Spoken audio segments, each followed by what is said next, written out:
right, the feedback process. So,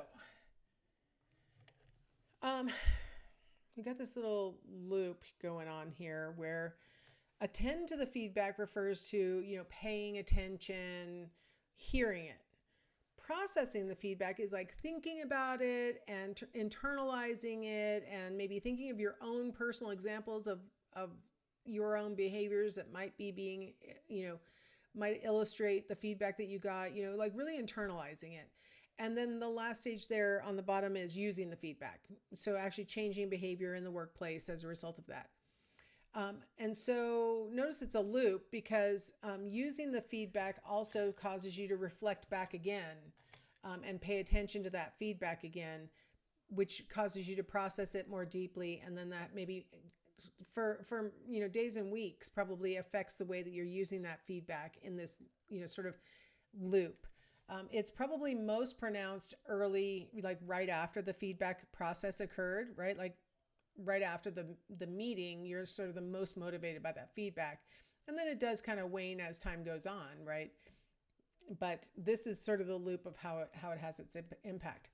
So there are factors that affect the effectiveness of the feedback.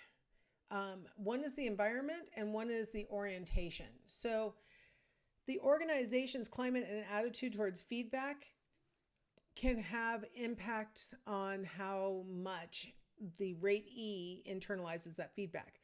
How credible is the source of the feedback? So if you have a supervisor who full well does not like you for some reason, insert whatever the reason is here. I'm sure it's not your fault. So you've got a supervisor who does not like you. How credible do you think you would find that supervisor's feedback? Probably not very, very credible, especially if it's true that the supervisor like just unjustly doesn't like you. Maybe you belong to some group or like something that he doesn't or she doesn't like, or they don't like your accent, or who knows. When an untrusted source provides feedback, it's not perceived as credible and doesn't have as big of an impact, right? When the feedback is of low quality. I mean, I'm pretty sure that cartoon that we saw earlier in the chapter where it said the feedback is you suck, that it's not going to have much of an impact on your behavior, right? Maybe it's going to have an impact on your attitude towards that supervisor, but it's not really going to change your behavior because there's nothing to work on. That's not good quality. Good quality feedback includes, goals and specific ways that you can improve and things like that. And then feedback delivery. Is the feedback provided in like a nice quiet place where, other people aren't hearing what's being said? It's being, characterized rather than delivered point by point by point by point by point, like that. Is it being delivered in an empathetic way or in an accusatory way or something like that? That's going to affect the way that the rate E reacts. And then there's the feedback orientation. I mean, rate E's vary in how receptive they are to hearing any information that could maybe change their behavior. So if the person receives the information and doesn't see it as useful, that's going to have an impact on their use of that information. They're like, what am I supposed to do with this? I'll give a great example. One of my colleagues was teaching a class. Well, actually, I won't even say the story. That's my colleague. I related to what she was saying really heavily because I've gotten this feedback before. When I taught on the Bellevue campus, our classes start at 5:30 p.m. and they are scheduled to go to like 9:50 if it's a 5-credit class. And a lot of times on the course evaluations, it'll say the class was too long. And it's like, okay, I never went till 9:50 for one thing. You signed up for it. I didn't schedule this. This is how the program runs. I don't know what to do with this feedback. Like, I don't know how useful this is. I don't schedule. I just showed up. You signed up for it. I don't know what to say about this. Like that's a great example of like feedback that you just have to say, I don't know what to do with this. What am I supposed to do about that? So that's an example of what we mean by feedback utility. Sometimes you're given feedback that there's absolutely nothing you can do with it. Accountability to use the feedback. So sometimes the culture of the organization helps you to recognize that you are actually expected to internalize this feedback. So if I learn at my session that what I need to do is increase my sales numbers by 3%, and we're going to be checking back with you in 90 days to make sure that you're on track. Okay, well, I'm accountable. You clearly are going to check. I better do this. I need to take this feedback seriously, as opposed to a vague thing like you're not selling well enough. I don't feel very accountable to do much about that. You just gave me a vague criticism. Social awareness through feedback. Sometimes the feedback will help us to become more aware of the impacts we're having on other people in the organization and things like that. And then self-efficacy in dealing with feedback. Self-efficacy, that term refers to your feelings of being able to accomplish a task. And so some people feel more able to deal with feedback than other people feel able to deal with feedback. And so that's going to be an important factor. A favorable feedback environment is linked to greater satisfaction with feedback and more motivation to use feedback. Favorable feedback environment is associated with a higher interest in seeking feedback. So even between my performance evaluations, maybe I'm checking in with my supervisor about something that I just accomplished recently, and are you satisfied? Was there anything you'd like to have seen differently? Like I'm seeking it out, right? And it's also associated with high levels of organizational commitment. So people who perceive the feedback environment to be good tend to be more committed to the organization. So it seems like it's worthwhile to build a positive feedback environment. Employees who are higher on feedback orientation tend to seek feedback more often. So if you have a person who's high on feedback orientation, and you have an organization that has a favorable feedback environment, you're going to have an employee feeling empowered to check in frequently and make sure that they're on track and things like that.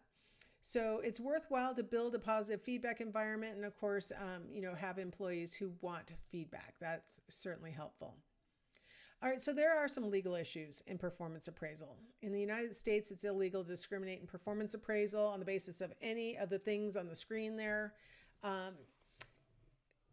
It's a longer list than what I addressed in a previous chapter when we talked about the Civil Rights Act, because things have been expanding over time. But it's not just performance related issues. It's also selection and other, decisions that could be based on performance appraisal. So if anyone can document that the performance appraisal is biased based on any of these protected groups, the organization is going to have some legal problems. That's for sure. So what are some legal reasons for terminating an employee? They're in their probationary period. By definition, you are in a period where I can let you go at the drop of a hat. Violating rules, another generally acceptable reason for terminating somebody. Now, it being a rule and there's no employee handbook, and you don't make an employee sign that they read the handbook or these kinds of things, you might be in a gray area, because it's a rule, better be written down. It better be a rule that exists and the employee is aware of.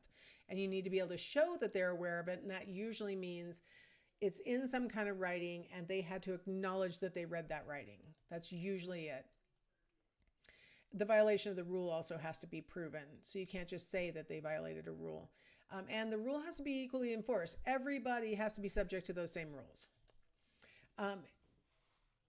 The punishment for the rule violation needs to fit that crime. And so not all rule violations, the right punishment would be termination. Sometimes it would be retraining or restitution or something else. It's not always termination makes the most sense. So if you terminate and there could have been something lesser done, the court may find in favor of the employee.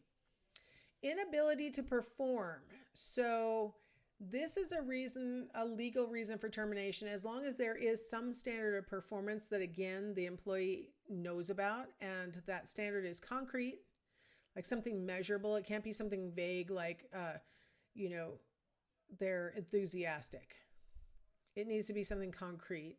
It needs to be something that's reasonable, that other people are achieving, and that it's something that you could expect of people, and that it's a job-related standard. Something, that job analysis showed us is part of the job. The person needs to have a documented failure to meet the standard. So this is really important for organizations to maybe keep critical incidents logs where they write down any time that a critical incident occurs. You don't know that it's going to be something that you need later for legal purposes, but having it written down, documented with the date and this concrete evidence is really important for defending against a wrongful termination suit. Work samples, again, pulling, if the person works in the factory and there's like some quality control issue that's going wrong, keep those samples that show where the fault lies.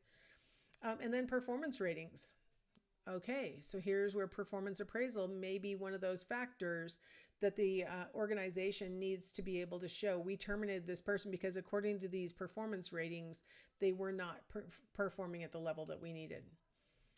Progressive discipline is usually encouraged, where you don't go right to firing, but instead maybe train or do, things to help that person to improve. And most of the time, organizations want to do that because they've invested in this employee, so they'd rather not have to go through the hiring process and stuff like that. Layoff is that tends to occur when it's in the best economic interest of the organization. And there are things that are legally required, like you have to warn the employee, ideally giving them 60 days notice. There are times though when that doesn't happen. I mean, there were, like during the economic downturn of 2008, 2009, there were people getting their pink slips right and left, and they were not given 60 days notice. They were just like, I'm sorry, we are going under. And so it wasn't something personal. It was definitely systemic. It was like the entire economy fell apart. But in general, if you're going to be laying someone off, you're supposed to give them heads up. Employment at will, we already talked about that in an earlier chapter, so I won't belabor it right here. But if you're in an employment at will circumstance, you can terminate somebody for no cause. So I think this little diagram was supposed to have come after the progressive discipline and the inability to perform stage. So this is what I mean by progressive discipline. So see how we're kind of going through with the last thing being termination. So you go through sort of these process in this progressive discipline so that you don't have to fire somebody who maybe with just a little bit of, work, we could get them into a position where they're performing at the level that we need. So don't know what happened to my animation, but that is what it is. Okay, so some legal recommendations for performance appraisal. First off, use job analysis to develop your criteria. That is the most legally defendable thing that you can do, is to have your performance appraisal directly tied to job analysis evidence that these are the components of the job. This is what you're being rated on. Communicate the performance standards in writing. So it's a nice idea to share with your employees, maybe even the document that's going to be used for rating them later, so that they recognize exactly what is important. In your classes, like for example, the one you're in right now, a lot of times your assignments have rubrics tied to them. Those are performance standards that tell you exactly what you're going to be graded on, exactly where points will be taken off. If they're not there, if it's not a rubric, it might be in the instructions. It might be on the syllabus. It tells you exactly how you could lose points. That's the kind of thing that we would like to see in a performance appraisal as well, and share that with the employee long before they're being appraised. Develop multiple dimensions of performance, right? So we want to have multiple angles where we can give feedback to an employee, not just how fast they did something, but also how well they did something, or those kinds of things, like multiple dimensions that we can focus in on. Use objective and some subjective criteria. Like, I made a really good case in the last chapter about the value of objective because it helps to reduce bias, but also subjective gives us an opportunity to have sort of nuance introduced into the performance appraisal, where maybe the objective criteria don't really get at the full details of this person's performance and their ability.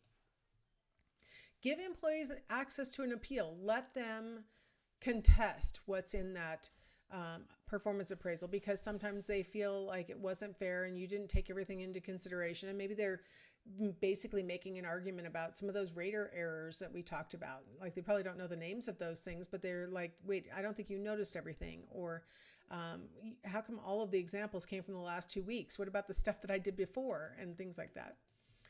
Use multiple raters whenever you can. You just get a better, more reliable, more valid assessment. Document everything pertinent to personnel decisions. Anything that could lead to raises or firings or promotions or things like that, document everything. And then train the raters. Train the raters, ideally in that the framework approach, right? You want to train them to be all on the same page and doing the right way, or at the top of the rating document, have the instructions clearly written so that anybody could just read it and then implement. If that's all you can do, that's all you can do. So these are kind of older court decisions, but there was a study that was produced in 1997 where they did a review of the previous 15 years worth of court decisions that related to performance appraisal. And 300 Court of Appeals decisions. So there was a judgment made in a court, and one of the two parties appealed because they didn't like the outcome and went to the appeals court. And so there were 300 cases that had been elevated to the appeals court and that related to performance appraisal. 109 were related to age discrimination, 102 to race discrimination, and 50 to sex discrimination in this set of cases that they studied. The judgment was more likely to go in favor of the company when job analysis was used to develop the performance appraisal criteria, when written instructions for the performance appraisal process were provided to the employee, when the employees had the opportunity to review their appraisals, when multiple raters were used and they were agreeing on the performance ratings. It's one thing if you have like one angry supervisor who says something. It's something else when you have an angry supervisor, a customer, a coworker, and they're all saying the same thing. So it's kind of hard to say that it's because they're mad, right? And then when there was rater training used to ensure that the raters knew how to implement the rating protocol. When these things were present, it went for the company most of the time. So let's stop there and let's talk about how to handle a termination meeting. Hopefully if you're on the terminator side, not on the terminatee side. I'll see you in the next video.